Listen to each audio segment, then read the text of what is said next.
What I knew about Utica and why Utica was perfect for our film is that it had areas that were post-industrial, so that factories that were run down and landscape that matched the 1990s, and that was very important for our movie. So when we came here, and actually it was the photos that you took with Christina. Some of them that we did use, and some of them that we didn't, like the bottling plant or Foodland or places like that, were thrilling to us because they looked so period already. There was no need to dress them or change them. They had that period look. So I was excited to come to Utica. What I realized when we got here that I didn't know was that there were amenities that would allow us to make a film beyond that post-industrial landscape that we needed, which were, like this coffee, right? Like good coffee and good food, great food, and good people, and people willing to help. That was huge, Paul Buckley, being one of them, and the mayor being so amenable, and the police department and the fire department. People, shut down roads for us and, wet down entire parking lots. That was a big deal and really, really helped. You need to shut down those roads, especially in a period film. We were making a very challenging and ambitious movie here in town. And it was definitely the hardest I've ever worked in my life. This was the hardest project I've ever done. There were tons and tons of challenges throughout the whole movie. There's great support from the mayor's office and the staff here, the police, sheriff's department, counties. Basically, the red carpet was rolled out, and I feel like anything that we needed, was a phone call away. You really could shoot anything throughout any decade. Our film was a period film. It was set in the early 1990s. So being able to shoot something that didn't have a lot of modern markers was vital. And a lot of places to do that, you have to have a tremendous amount of money. You have to be able to strip out everything that's new. You have to strip out everything that's a large identifier of the times.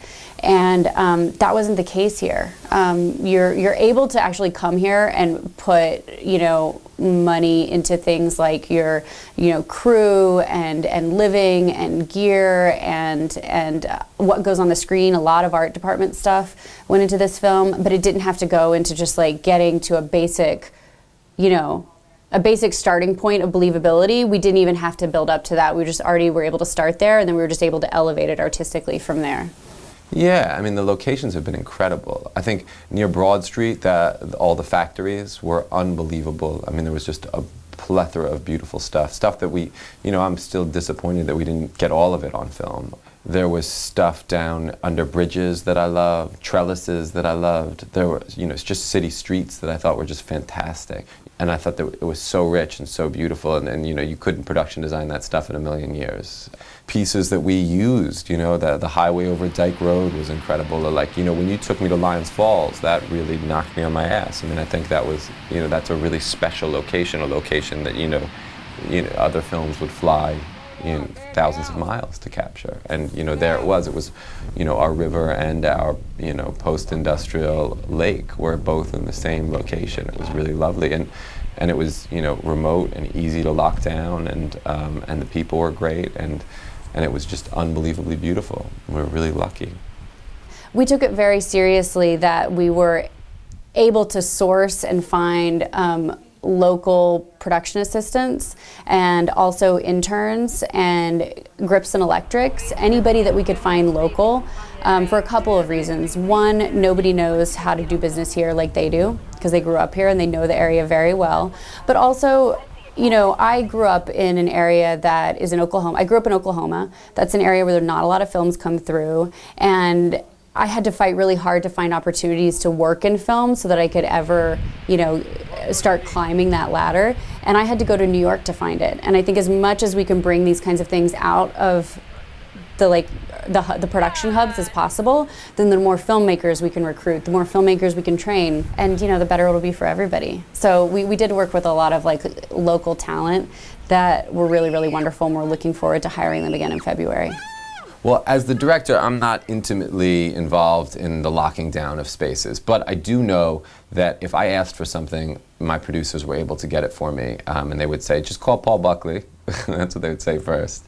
And I think, you know, the network that you have here, that you've established, of people who are excited about the possibility of making and bringing films to the area is beautiful. And the enthusiasm allows for the possibility for us to make great things. You know, so it's like, you know, if we can call the mayor of a city and he says, yeah, we'll lock down those roads for you, or she says, yeah, we'll lock down those roads for you, that's huge. You know, the fact that every time, you know, we made a crazy request, it was embraced with open arms was enormously gratifying, you know, and you don't have time for no's. You know, that's the other thing that people don't realize in film, is like, you don't have time for someone to say no. If someone says no or maybe, you know, that's it. You're gonna move, you're gonna go somewhere else, because it's too time consuming. And so what's beautiful that you guys have established here is an ethos of yes. You know, that yes is the first response, and that makes it possible for us to complete these crazy dreams that we have, because, you know, they're so difficult to execute, and you need the support of the area in order to execute them. If you don't have that support, you can't make the film there. A visually rich place with all the amenities you need to make a movie, but more than that, Utica is a place where the mayor's office supports films that are made on our scale, and that's vital. And without that, we don't get to make movies the way we need to make movies. And so if you're looking for a partner in making your film rather than a roadblock, Utica is, you know, one of the best places, I think, in America to make a movie.